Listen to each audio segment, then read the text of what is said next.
Hey, what's up guys? Welcome to another episode of JeremyCraft. Today's episode is going to be very different from last week's episode. Whereas last week was completely focused on building, today's going to be completely focused on tiny little projects that we need to do to launch ourselves fully into the end game. So that's going to mean a couple different things. One, getting into the end and getting ourselves access to the Ender Ender. 2, getting a mending and unbreaking villager. 3, going to the End Island and getting ourselves some shulker boxes. And 4, transferring a lot of our items in the storage system into shulker boxes inside of our ender chest. This will allow us to turn our storage system and all the items we've collected up to this point into more of a mobile storage system. Having this mobile storage system is going to be very important for us when we are working on the Old West town because it's a little bit far away and we need to minimize the amount of time we spend going back and forth looking for items.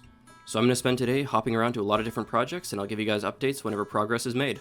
Alright, so step 1 for today is getting the rest of the ender pearls that we need to finish off the end gateway and get into the end. So I'm just going to hunt around a little while for these guys and I'll update you guys when I'm done.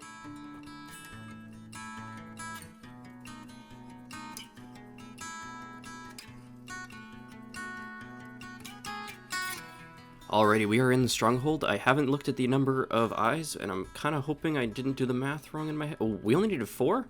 Oh. I went overboard. And there we go. So we are ready to hop into the end. I've got a lot of stuff prepared. I've got a cheap Silk Touch pickaxe, which we're just going to use to carry around an ender chest, so that at any point we can drop any of the items we got into it and dip, just jump into the void and head back home. I've got this ridiculously good bow that we got from fishing, and it has mending on it, so we can really quickly heal it back up, and then we can use that in the end for fighting the shulkers. And then I've stocked up on food, got myself a shield and all new iron armor. And the water bucket in case we fall and don't have any pearls. We should be fine on pearls. The Ender that's already built has like 1,000,000 pearls in it, so we should be totally fine. But yeah, so we're going to hop into the end and go do some exploring. Alrighty, for those of you who are just joining on this season and have not seen my world tour, you're probably wondering why the heck I've just spawned into an area that already has stuff built. I'll leave a card up above for those of you who want to get caught up, but this world was actually my single player world for a long time before I started making videos. But yeah, we built a lot of stuff in this world before we switched over and made this new season. And one of the things that I couldn't separate in these worlds was the end. Unfortunately, there's only one end per world, so everything that we built here before is still here. It does benefit us a little bit, though. We've already got access to our Ender, and this end portal area here is all set up already for us. But this is what we're really here for, the Ender. We're going to heal up some of our stuff. The bow specifically needs to be repaired before we can head off. And we're going to grab some Ender Pearls, because we need those for traversing the end islands. There's going to be a lot of space that needs to be covered before we find any end cities. So whenever I need levels, we're going to be set from now on. No more grinding for levels by killing mobs on the island or going fishing. So we've got our ender chest now. We're going to head off to the nearest portal and see what we can find. I really should have brought a pumpkin. That was not very smart of me. Oh well, you live and you learn. Alright, so I'm just going to head south for a while. I'll probably start a time-lapse for you guys so you can get an idea of how long this takes, and then I'll meet you guys when we find an end city.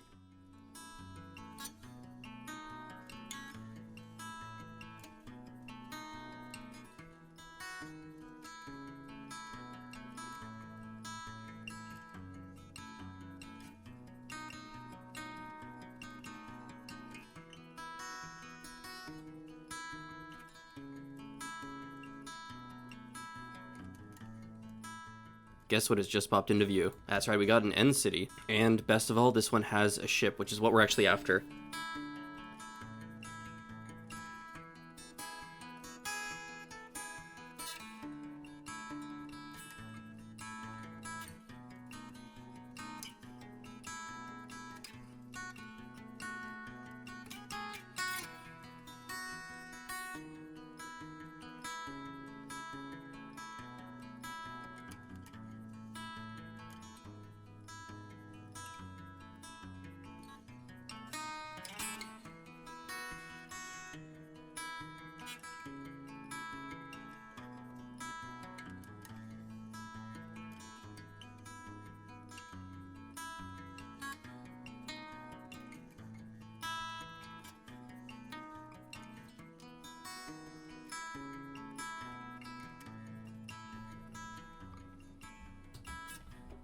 Oh, we have no ender chest. I thought we had an ender chest here. Oh. Give me 1 sec.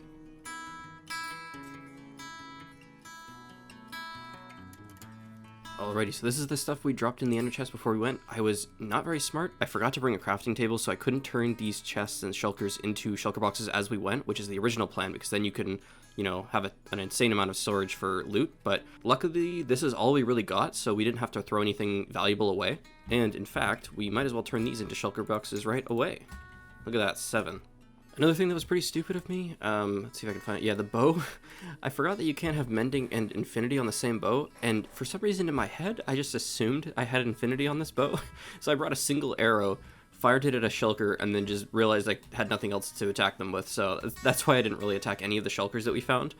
Okay, it seems I vastly overestimated how much sugarcane I had. I thought I had, you know, like 3 or 4 stacks, which would get us a decent amount of rockets, considering we have a stack and a half of gunpowder. The actual number we have is 1. We have a single piece of sugarcane. I don't know what happened to the rest. I guess I turned it all into paper to trade with the villagers that I needed to lock in for, like, book trades and stuff. So, it looks like we're not going to be finishing off the rest of our end busting sort of stuff. So, but I'm not too fussed about that. We got a pretty good start. We got the elytra, which is very nice. We'll be able to get used to that soon. But the main thing we needed was these shulker boxes, and 7 is actually more than we really need, to be fair. We're not going to be, you know, absolutely packing our ender chest with shulker boxes. All we really need are some of the main things like the stone, the wood, dirt, you know, landscaping, stuff like that, just to make it a little bit easier for us to get going. So we're on to villager trading now. We already got the mending villager a little while ago, so all we need now is the unbreaking villager. Alrighty, and we are successful. This one didn't actually take that long. I did accidentally punch him while we were doing it, so his trades aren't super great right now. We'll see what that lowers down to once he's back feeling not so mad at me. Where's the mending? We've got a mending villager in here as well. There we are. So only 28 for a mending book, which is really nice. And with the fact that we've got 3 pumpkin selling villagers, we really don't have a lot of trouble getting a lot of emeralds. And we can always buy books from them to get more books, because we are a little bit low on those. And we can always come back and get villagers in the future for things like protection if we want. But I'm not as worried about that kind of stuff, so.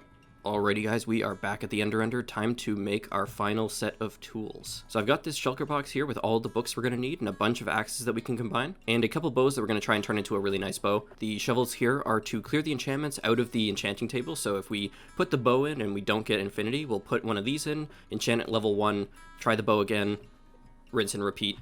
And then we've got the specific books that we're going to add to our tools. So I'm going to do that really quick, and I'll probably just make a really quick time lapse. You won't really be able to see what's going on, but at the end I'll show you the finished product.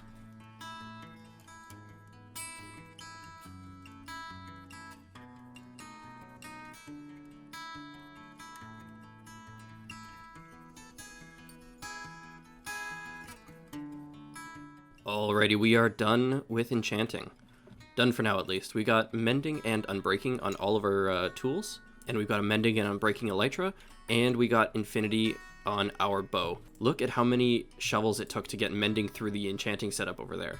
This took absolutely forever, but we're done here, so let's head back home. Alrighty, I've been doing some work getting ready to organize our shulkers. When I got here, I realized I didn't put anything on my sword, so I also added my last mending and unbreaking books to the sword. So now we got a full set of tools that won't have to ever be replaced. But I've also got the startings of my shulker inventory system set up. So really quickly, going through them. First is going to be stone. Second will be wood. Third will be landscaping, so like grass, dirt, pods, all that kind of stuff. Then will be valuable items, things like iron, gold, diamonds, that kind of stuff. Then will be the redstone box. Then will be the useful items box, so things like bucket of water, flint and steel, scaffolding, you know, things you might find yourself needing but don't always have on hand. And then this last one is going to be a shared box for lighting items and for villager items. So we'll have pumpkins, emeralds, villager stations, things like that that we'll be carrying around, shared with the lighting box. So, oh, and one more step before we finish, I'm going to dye these so that they're visually very easy to tell what's in what. So I'm going to start filling these up, getting everything we need, and then from now on, we'll carry this with us wherever we go. Alrighty, I figured I would show you guys what I did before we move on. So here's the stone box, the wood box, landscaping, redstone. Not a lot in here yet. That's going to change pretty soon. We're going to be working on some redstone projects, I think, either in the next episode or at the end of this episode. Lighting and villager, and valuable items. This one has the most stuff in it just because there's a lot of random stuff in here.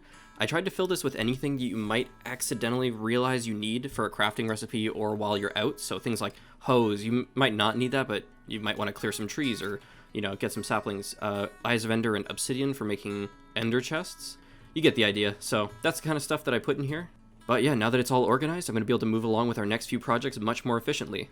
Alrighty guys, we are down in the mine, but we are not about to start a mining session. Ever since earlier in the episode when I realized we didn't have any sugarcane to make ourselves some firework rockets, I kind of got the itch to start making some farms. Nothing fancy, just some small automated redstone farms that will produce enough sugarcane for us just to make rockets, and enough pumpkins for us to trade with.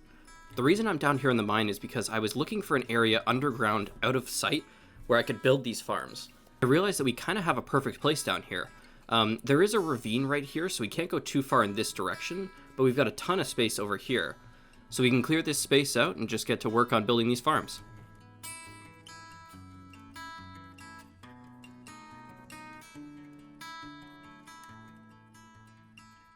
Alright, we have made some progress. So I've cleared out this space, and I've added some markers to show where all of the different stuff is going to go. So we'll probably have, I don't know which side's which, but we'll have sugarcane or pumpkins along one side and sugarcane or pumpkins along the other. And these represent where the contraptions are going to go. So here will be a water stream that goes along to the storage chests. And then just over here, we'll probably have like a doorway that you can pass through if you want to get behind the farms and go mining. And obviously we're going to decorate this, so it's not going to look like this when it's done. We'll put some work into the interiors to make it look nice down here. But yeah, so when you come down, you'll pop out in this area and you'll be able to just go up to the front and grab your stuff and run back. Alrighty, here we are in my creative testing world. I've just been working a little bit on the design for the two farms that are going to go on either side of the walkway. So this right here should give you a general idea of what I was talking about down in the mine. There'll be a wide path here between the two glass walls. If you go to the front, this is where you'll grab your items. And on the left side, you'll see the pumpkins, and on the right side, you'll see the sugarcane. So I'm going to really quickly turn both the farms on so you guys can see how these work. I've got the tick speed turned up so they'll grow pretty quickly, just to give you an idea of how this works. It won't grow this fast, obviously, when we're actually playing, but as the pumpkins grow, they get pushed off into the water stream, and same with the sugarcane. When it grows to 3 high, popped off and pushed across, and then they get sucked up into these water streams and pushed across into the correct hopper.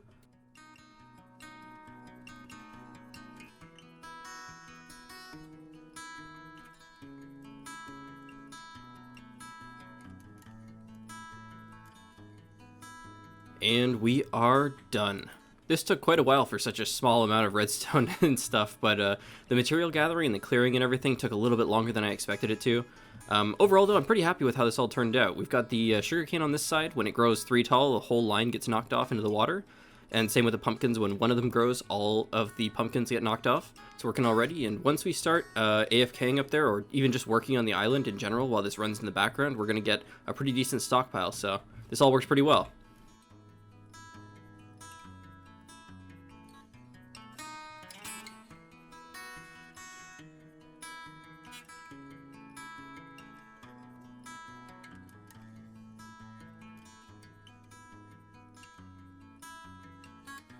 Look at how many drowned there are here. They're, like, swarming this area.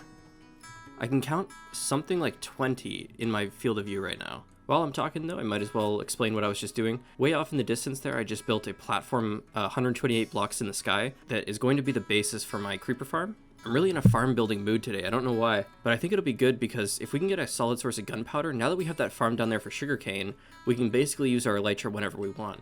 So it would be nice to be able to fly back and forth whenever we need to between our different landmarks. I think it actually will probably end up being faster to fly to our village, for example, or maybe even the Old West Town when we build it once we have the elytra. So I'm going to get to work on building up that creeper farm, and I'll let you guys know when I've made some progress.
Hey guys, welcome back from the time-lapse. Apologies if it's a bit jarring for me to be suddenly down here after the time-lapse showing us building the creeper farm. I just really quickly wanted to show you what happened overnight while I was AFK.